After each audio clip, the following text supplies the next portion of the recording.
Yo, yo, yo. Yo, yo, yo.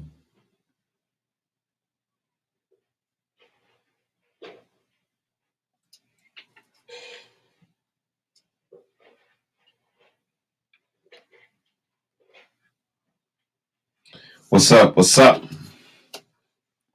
Is that thing not working? For those of you that are out there, my main camera is out this morning. And I would imagine it's because everybody in the world is on the internet this morning. Or could it be censorship? It's amazing. So if anybody's out there, comment section, okay, cool. You can see me on YouTube, a little bit of delay. That's all right. We'll work with that. If this is what we got today, this is what we got today. I apologize.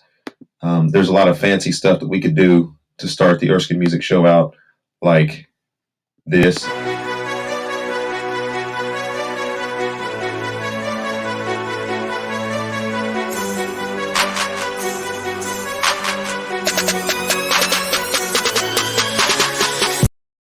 Inlays and show things popping up everywhere, but we're just going to go ahead and do the show anyway. It's not as fun that way, but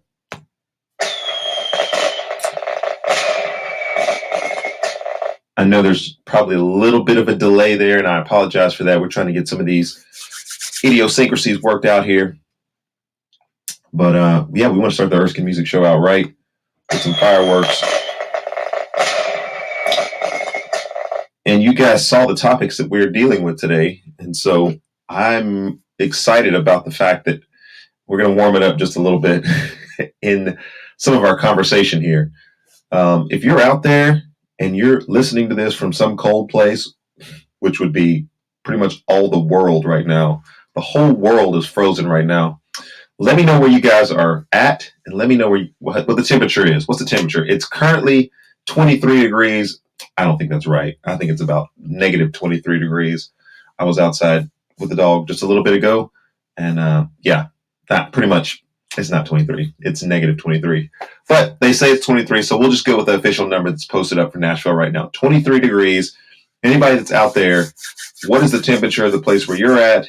Once we start getting into these negative numbers, I don't even know what to tell you. I don't even know what to tell you, bro. Yeah. So that's what we got going on here. It's the deep freeze, the polar vortex of 2021.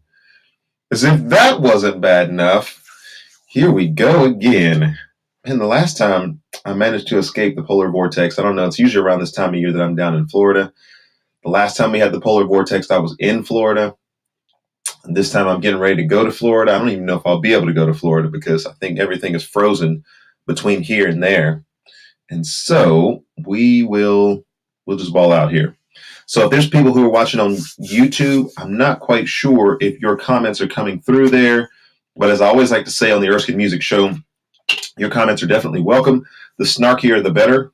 That just kind of makes things go. And I probably should figure out how to do this. I probably should figure out my censorship button here, because if somebody jumps on here and they're making comments and you guys start getting out of pocket, I'm gonna have to snatch you back here for just a second. So in Oklahoma, we understand it's 4 degrees. Now, what's cool about that is in Oklahoma, we've been getting reports because my in-laws live there. Relatives, I should say, live there. And I keep getting reports from my wife about what temperature it is in Ardmore, Oklahoma. I'm like, oh, that's great. We're not in Ardmore. But it is cold, cold, cold, cold, cold. Woo, man. That 4 degrees, that's 1, 2, 3, 4. And that's it. Yeah. So Undertaker 47, thank you for joining us this morning. The other folks that are viewing, you guys are just kind of waiting. I know how you guys do. On a Monday, you're just kind of sitting back, you're chilling.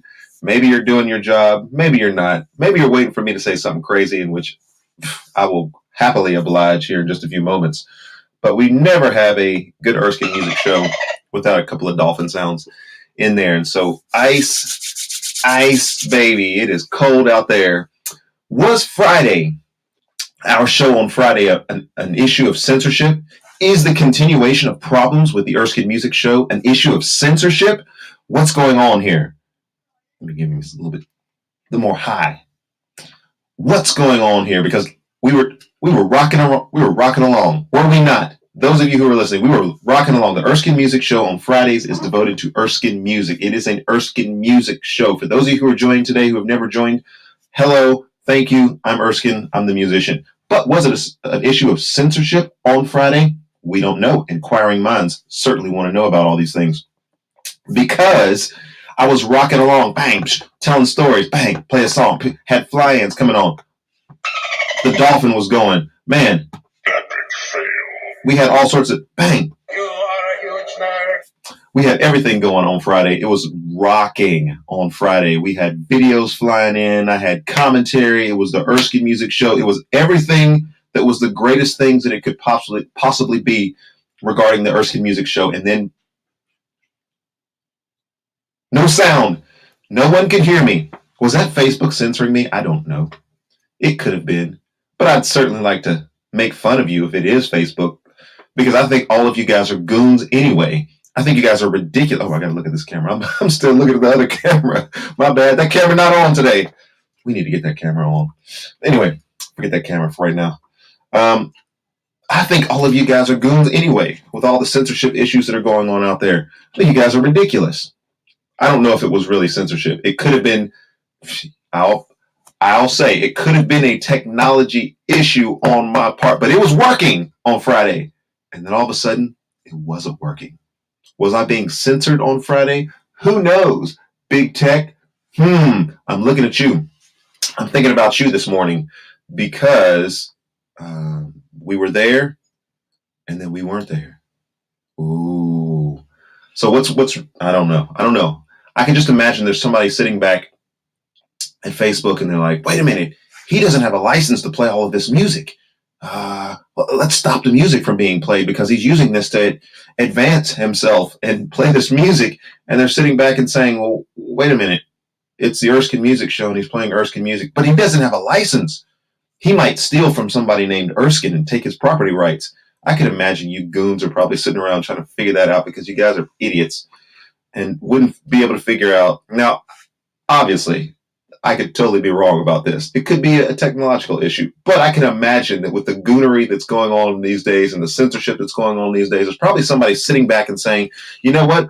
We can't let Erskin steal from Erskin. And he didn't ask us for a license. And so we're not going to let him play his own music. Yes, I've given myself permission to play my music, idiots. All right. So that's kind of how we roll. I don't know if that was censorship or not, but you guys know that we want to get into Ravi Zacharias today and talk about that. Whew, shed a tear.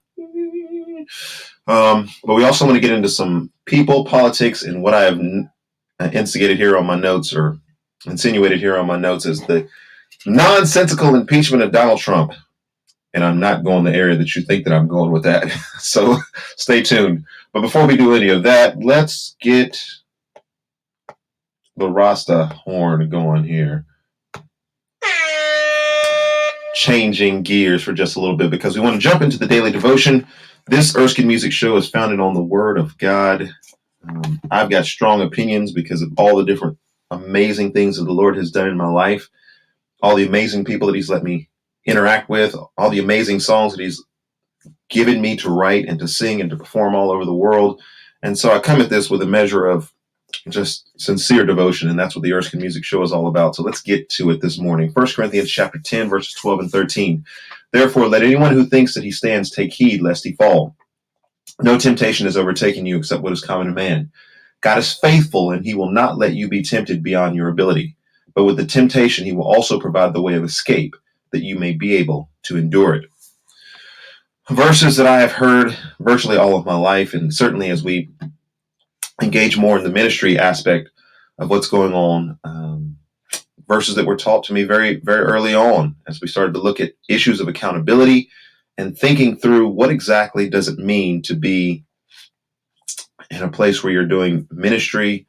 What does that mean in reference to others that are around you? How do you keep yourself above rapport, above board, and what it is that you're doing, and all of those issues sort of come flooding back to me this last week as I was thinking about Ravi Zacharias. and what has happened in that ministry. If you're not aware of that, then I'll put that also in the show notes that you can read the official statement from the Ravi Zacharias International Ministry. And so I wanted us to think through that again and just ask ourselves the questions of accountability, ask ourselves the questions of really where it starts in our heart with the issue of pride, and maybe getting to a place where we think we're untouchable. I think about this show and pray every day because I know I'm going to say something dumb. And in the culture that we live in, there's people who are ready to cancel us and just make life terrible for us because we've said something they don't agree with. I can guarantee you I'm going to say something you don't agree with. You know why that's going to happen? Because I'm not you. But I don't do that, and I shouldn't do that from a prideful vantage point, thinking, I'm better than you, and so I'm going to give you the one and only opinion that everybody should live by. You know what? You got to think for your own self. You got to be right before the Lord your own self. You got to get up and get in the Word and get on your knees just like everybody else. And so these verses really humble me, and hopefully these are some things that you guys begin to think through with greater intensity every time we see somebody fall, or every time we hear about some public indiscretion that's happened in somebody's ministry. That's not an opportunity for us to dogpile everybody, even though that's what we do sometimes. It's an opportunity for greater reflection, greater self-examination. And I love the hope and the optimism of these verses that points us to the fact that there's no temptation that has seized us except what is common. That's going to happen, but that God provides a way of escape. And so if we're trying to turn to any other thing except the Lord, let me be clear about the fact that we need Jesus. We need to turn to the Lord and only Him in these circumstances. We need to keep ourselves tethered to and connected to the Lord in everything that we do. So we're going to have a music moment here. Actually, I don't think we can have a music moment this morning. My control deck is out. And so I don't know. Let me see if this works. If this works, we get a chance to listen to some music. Enjoy this moment. If not, I'm going to have to just jump right to the topics today. So let's see.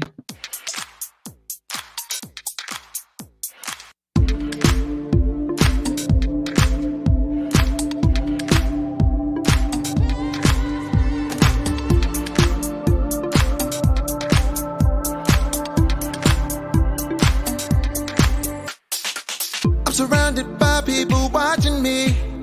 They're watching me. Watching my every single move. Something special is rising up. Yeah, it's rising up. Coming from deep inside of me. Like a flame, it's the passion of my life. You can see it when you look into my eyes. I'll never be the same, yeah. Love makes me who I am today.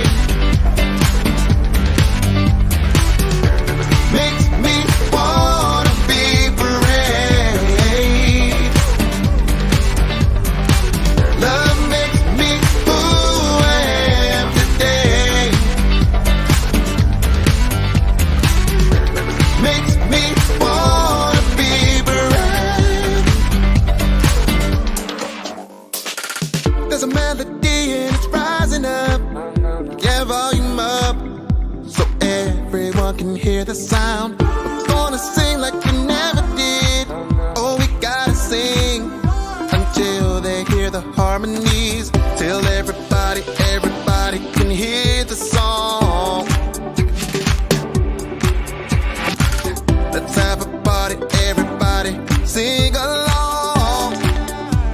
We'll never be the same, yeah. Love makes me who I am today.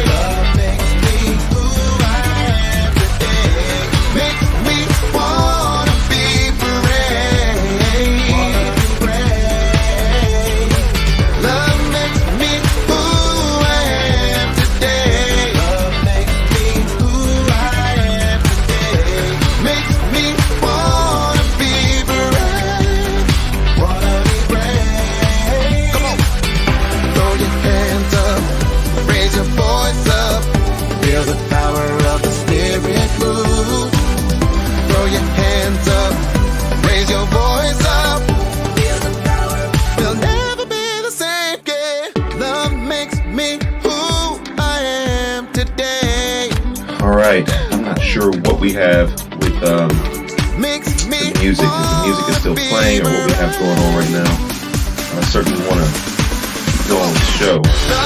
This is a good opportunity for you guys to learn a little bit about me. I've been doing music professionally for the last 8 years. Maybe the last year is the highest grossing year that I've ever had. Doing music, continuing on in the Erskin music industry. And the reason why that is because I think small, really small. I think about all the small churches that are out there, small venues that are out there, small houses that are out there. And we just continued to do those things last year. And people were greatly appreciative of the fact that we continued to roll. And so, where most people might get a little bit flustered and think, man, the show, the control deck is gone, the volume is gone, the video's gone. This is an absolute disaster. Let's just end the show and cut our losses. We've just kind of made a career of just continuing to go. And because, let's see, okay, music is still playing. Let me know what, Aaliyah Kapia, who's my fantastic assistant, could you please let me know when the music has stopped? It stopped. Okay. Thank you. So hopefully you guys were rocking, but I'm just letting you guys know I have no control deck. I have no control of the control deck this morning, but because the content that I want to deal with is so important, I want to just keep pressing on in this show. I think maybe, do you have the proprietary video that is coming from my computer? Because essentially I have made a career. There's somebody that was at a local college that was saying, hey, you've been a professional musician for 8 years. We have students here, and that's what they're wanting to do. And I was like, man, I would love to come and talk to them about what this life is really like, because obviously you see the videos that come out and you hear about all the press and all these different things, and some of the cool things that I get a chance to do, but you don't know about the days like this, the many days like this that you will have if you are a career musician. Can I get an amen out there for anybody who's a career musician, where you will recognize that you could go to school all you want for videography and, the technology aspect of this, but you're still going to have days that just absolutely everything seems to crater around you. You're going to show up at venues and their sound system is not going to work. You're going to show up, your gear is not going to work. There's just going to be things like that you deal with, and you either deal with it or you don't. And so that's what the Erskin Music Show, Erskin Music Ministry is all about. We're going to deal with it today. Just let me know, comment section, when the music stops. Yeah, we'll keep rolling. So here we go. That was the song Be Brave. We just recently released that. Let's get into some topics today. All right, here we go. All right, I want to deal with the politics part of this first. All right. Man, I'm really going to say all of that. That's a lot of stuff. All right, so here we go. Obviously, you guys know about the historic second impeachment of Donald Trump, and that whole scenario that was coming to be as we in the American public were led on this ridiculous waste of time called a second impeachment. And I say a waste of time, not because I'm coming at it from the conservative vantage point, although I will qualify by saying I am mostly conservative, but you're not going to like what I have to say today, conservative friends. Nonsensical stuff that's going on here, because politics and the way that people play politics in this country is detrimental to our success as a culture. I'm a man who believes in this book. I believe that unity is possible through the blood of Jesus Christ, that we can be brought to a center point, and that those who are brought to that center point, meaning i.e. Christians who have been changed and converted, can make this culture better, because we can see beyond this culture into another world, into another life that gives us hope and helps us to reach in compassion to people who are hurting, and to reach with some sort of gratitude and appreciation and common dignity to those who are not like us. I am not, let me repeat and look in this camera, I am not a Democrat. I am not. However, I have a lot of friends who are Democrats. I have family members who are Democrats, and I can easily reach and understand their arguments. The fact that any of these idiots who are the Republicans act like they cannot understand the other side and be able to work together the other side for the good of this country is nonsensical to me. All right, so here we go. Politics and Donald Trump. You guys know I didn't vote for Donald Trump the first time, didn't vote for Donald Trump the second time. If he runs the third time, I'm not voting for Donald Trump again, because he's not earned my vote. There's been nothing that he has done that has caused me to say, you know what, I need to vote for this man. I've seen bad character. I've seen bad leadership. I've seen bad policy. And all of that at the expense of many, many people that I care and love and appreciate in this country, even if I don't agree with them. Even if I don't agree with them.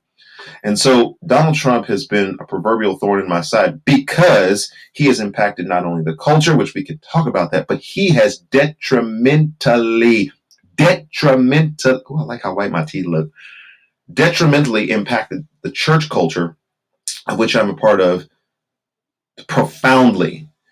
If the Lord waits for generations to come back, we will look back on this era and we'll say this was one of the saddest eras in Christian history because so many people in the church culture were duped into believing the promises of a man to deliver them than the promises of God to deliver them. There's so many false prophets that are out there proclaiming and heralding Donald Trump as some type of savior. He really won. He's going to win. He's our spiritual leader. All this nonsense that's out there, you false prophets, you need to be, well, if you were reading this Bible, you would see what would happen to you. You would get it on your backside, and more than that, for being a false prophet. So anyway, I think he's harmed the church culture more than or as much as he has harmed our actual culture. Let me just go ahead and say that. So Donald Trump and other politicians, you guys get on my ever-loving nerves. I cannot tolerate your nonsense anymore. We need theologians and actual spiritual leaders in this country to step up. I know that and I'll call out some names, Robert Jeffress, Paula White, all these folks that were supposedly on the panel for Donald Trump. What the heck did you guys do when he was in office? Because he didn't obviously seem to have any type of spiritual leadership in what it was that he was doing.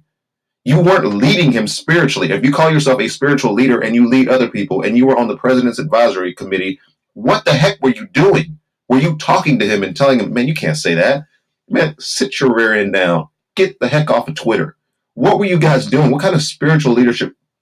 Because I said several times on this show, Donald Trump, do you need me to come to Washington and have a meeting with you? Because I will have a meeting with you and I will tell you exactly where the errors are, where the rub is, what it is that you're doing and what it is you're saying, and your policies don't match up with the way that you're treating people. I will come and I will give you clear, concrete examples. But I never got invited. A little bit bitter about that, Donald Trump. Never invited. No! That's what they said in Washington. You cannot come. Breathe. All right. Another breath. Bad character is not confined to politics. That's my point in all of this. Bad character is not confined to politics. Donald Trump, you had bad character to start with. I identified back in the 90s, the 2000s, this character named Donald Trump. He's a clown. He's a businessman turned entrepreneur turned TV personality turned anybody that I should not be concerned about because he doesn't really do anything that impacts my life. And then he became the president of the United States, and I laughed and I said, this is funny. I'm going to give him 4 years to actually change my mind. Change my mind, Donald Trump, in 4 years based on your policy and based on the way that you treat me. And you got worse. Bad character is not confined to politics. You had bad character before you were a politician. You had bad character while you were a politician. And the riot that happened at the Capitol was definitely your fault. You have hurt many people because of your bad character. Now, why am I going on about this? Because I've said politicians are annoying. Politicians on both sides are annoying. Politics and politicians are annoying because they're not actually trying to help people anymore. That's my whole point in coming on here today and trying to talk to you guys about this issue. I'm not a political analyst. I don't work for anybody's side. If anything, the fact that I'm actually using my free speech to talk like this could just get me fired from every single thing. Erskin Music could be dead tomorrow, but I still got to say this.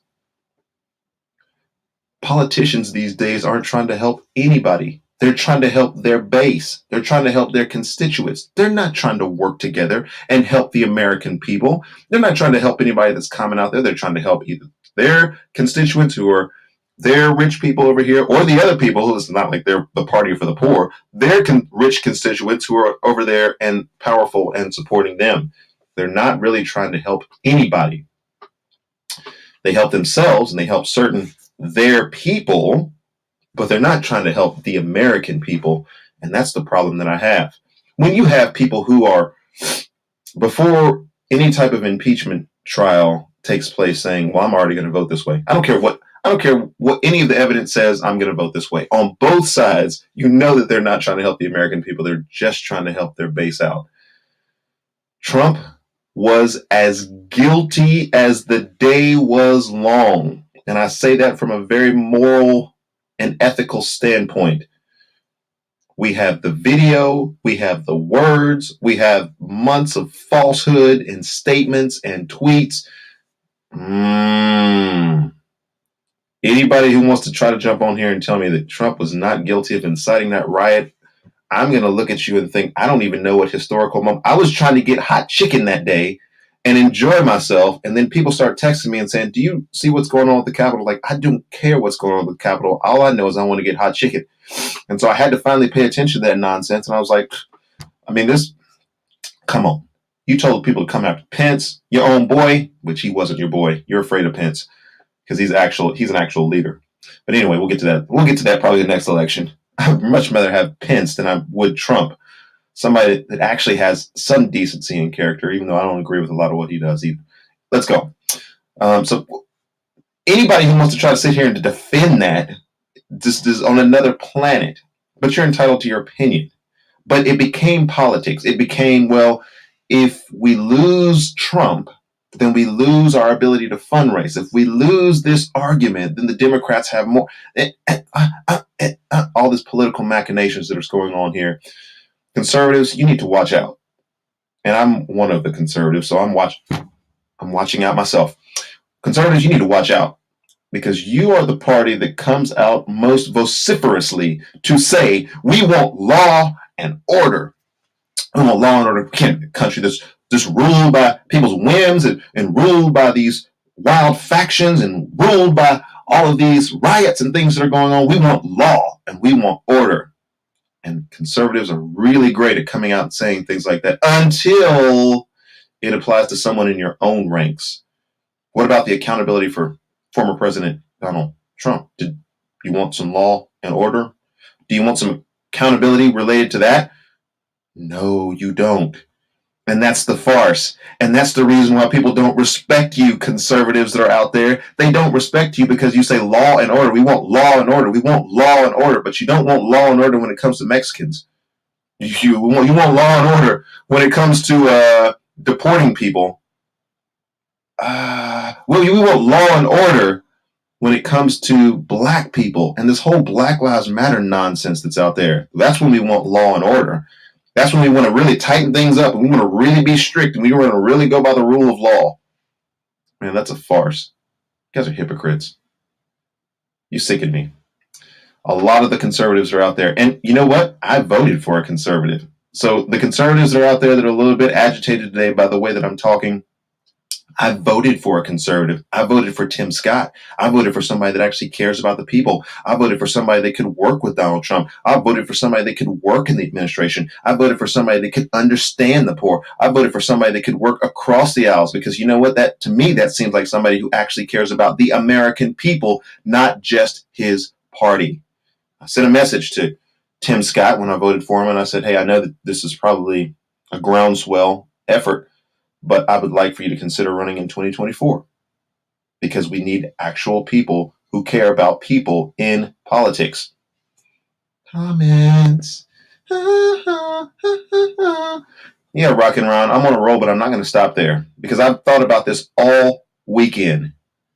Douglas Murray, who writes a fantastic book called The Madness of Crowds. If you've not ever read that book, you should just invest yourself in reading it. I don't agree with everything that Douglas Murray says, and that's the reason why I wanted to read him. That's the reason why his voice is so powerful, because we can reach a common point of agreement. And I love that Douglas Murray in his book, and analyzing Black Lives Matter, all these different factions, white nationalism, everything that's out there, all these fringe groups, the reason why I appreciate him so much is because he's looking at all these different crowds, all these different groundswell, LGBT, of which he would probably be more in line with that community than perhaps any type of religious community.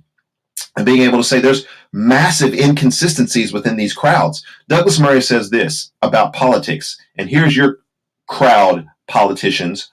Finding purpose in politics laces politics with a passion, including a rage. Have you seen that in politics? Of course you have. You've seen that on both sides. People who are just, man, they are so pent up with frustration about politics. that it perverts the whole enterprise. It does. If two people are in a disagreement about something important, they may disagree as amicably as they like, if it is just a matter of getting to the truth of the most amiable option. But if one party finds their whole purpose in life to reside in some aspect of that disagreement, then the chances of disagreement fade fast, and the likelihood of reaching any truth recedes. I love that analysis. You know what? If we're just party people, if we're just staunch conservatives, if we're just jumping on here and saying, you know what, I want my party to win, we have stopped all rational ability to agree with anybody. Because we're thinking about our party and we're thinking about our position. We're not thinking about the best way to help people. I was talking to my wife about this last night, and I said, you know what? If we just put all of the problems that we're facing, all the demographics, all the statistics into a computer and just dumped it in there, you could come up with an Excel spreadsheet probably in a day that could give you the best solutions for problems that our country is facing.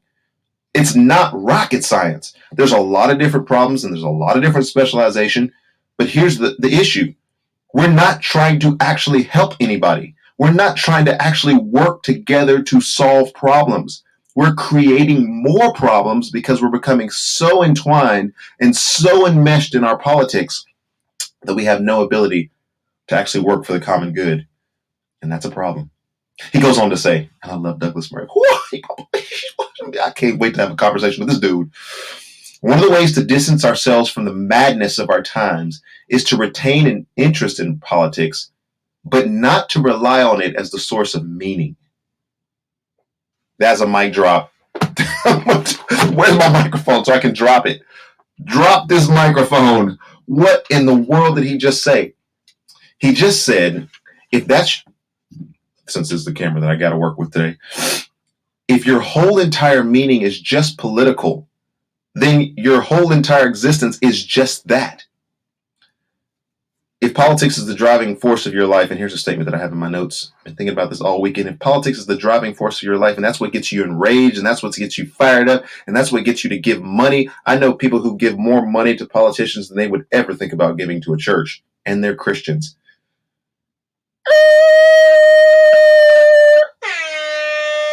That's where this show is about to go off the rails. They give way more money to a politician than they would ever think about giving to a church because that's your God. If politics is your driving force, let me get up in this microphone and this camera today.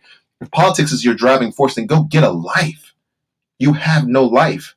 If all your life is bound up in what some conservative says or some conservative think tank says or progressive group or progressive think tank, you're going to always be subject to the whims of that culture and that society. Black Lives Matter. If that's your entire existence, I can go outside of this because Douglas Murray does, and his book is fantastic. If Black Lives Matter and being upset and enraged about all the issues of injustice that are going on in society is your whole entire life, go get a life. I'm concerned about those things. I'm a black person in America these days. But that's not my entire life. Come on. If whatever group it is that you represent has become so important to your life, that becomes your life, then you have no life. The only life that you could possibly have that gives definition to all of those other things is to have a relationship with Jesus Christ, to actually get a spiritual life. So then, you know what? When something happens, I'm not being hypocritical, but when something happens that is related to Black Lives Matter and the life of black people, Hispanic people, Asian people in this country, then you speak up about it because that comes and flows from this spiritual life that you have. When something in the political arena comes up, you speak to it and you address it, and then you step back from that because you can have a prophetic voice in this culture. We have lost the ability to do that because we have lost our ever-loving mind. And I love the fact that Douglas Murray in his book, The Madness of Crowds, calls everybody out. He even calls out the LGBTQRS LMNOP group in that. I don't even know what they're called these days, but he even calls them out, and he's part of that community and says, what you nonsensically do is you become so immersed and so engrossed in this type of culture that the crowd mentality begins to take over, and then you just all of a sudden just start saying nonsensical stuff, wild contradictions, like, yes, we should care about women, but only certain types of women. No, wait, and it just becomes contradictory, a series of contradictory statements. that are out there. I love that book. Thank you, Douglas Murray.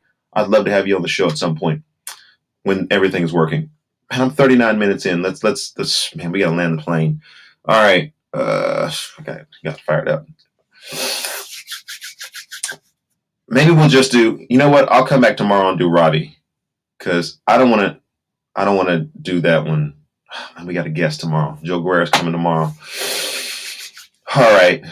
You guys just hang with me for a couple more minutes. If that's okay. Because I do want to say a couple things about Ravi. Let me finish the politics thing by just simply saying this. I was hanging out with my son, and we were at the mall on Saturday, and we were just kind of hanging out, just going to the different stores. You've been in one mall, you've been to them all. They're all the same. Just a series of stores and things and trinkets, and you always try to guard your eyes and like not look when you go by Victoria's Secrets. It's like, oh, that can't be seeing all that stuff, man. Victoria should have kept her secrets to herself. But anyway, you go through the mall, and we were going through the mall, and there's a store that I think I've never been in. I don't think I'll ever go in that store. And the store is Hot Topic. I've never been in Hot Topic. And we used to think, where's he going with this? I don't ever go in Hot Topic because Hot Topic never has anything that appeals to me. I'm not a goth. I'm not emo. I'm not Daft Punk. I'm not any of these things that Hot Topic caters to in any of these groups. And so I don't wear their clothes. I don't buy their items. I don't go in their store because there's nothing there of interest to me. Now, for those conservatives who are on this morning, you're saying, man, Erskin went in hard on conservatives, man. The hypocritical nature of conservatives in our country, the nonsensical, just absolute stupidity of conservatives in our country. He went in hard today on those guys. But he didn't say much about Democrats, so he must be a Democrat. Let me go ahead and put that to rest right now.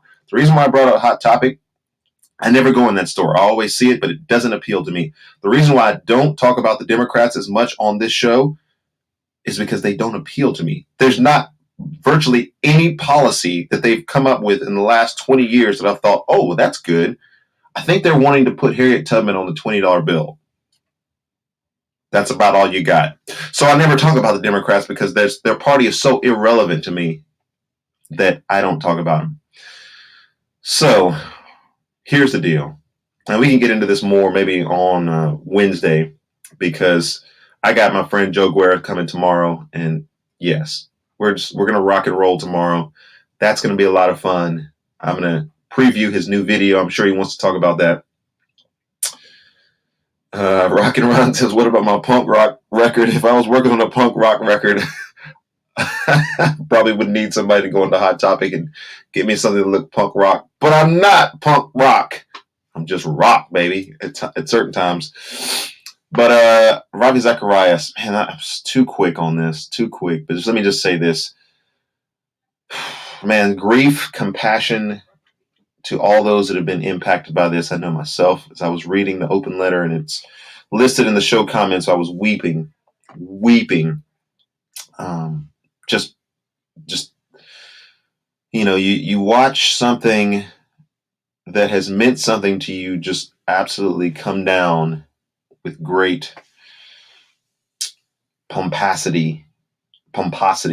I just think I made up a word there, but it's kind of like watching 9/11. When you're just watching those towers come down, you're like, how could this possibly happen? It was almost like that kind of shock in my soul, a 9/11 sort of thing, watching that ministry come down, and somebody that I have just honored and respected and appreciated for so many years. And there's so many people in that category. Like Mayoshi says, my heart goes out to his wife and family, Margie, in which he talked about a lot.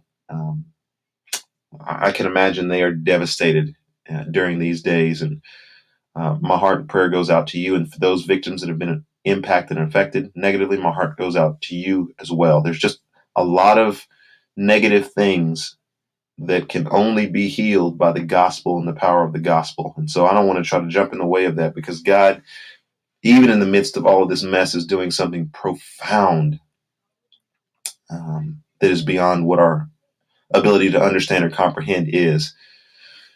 So I wanted to say that grief and compassion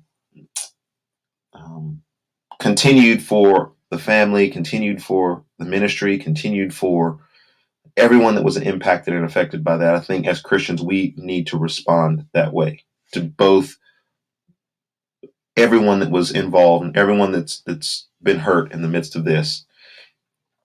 I had a former student that had written a tribute, and that former student, just articulate. I think the student was smarter than I was, way smarter than I was, even when they were a student in my own ministry.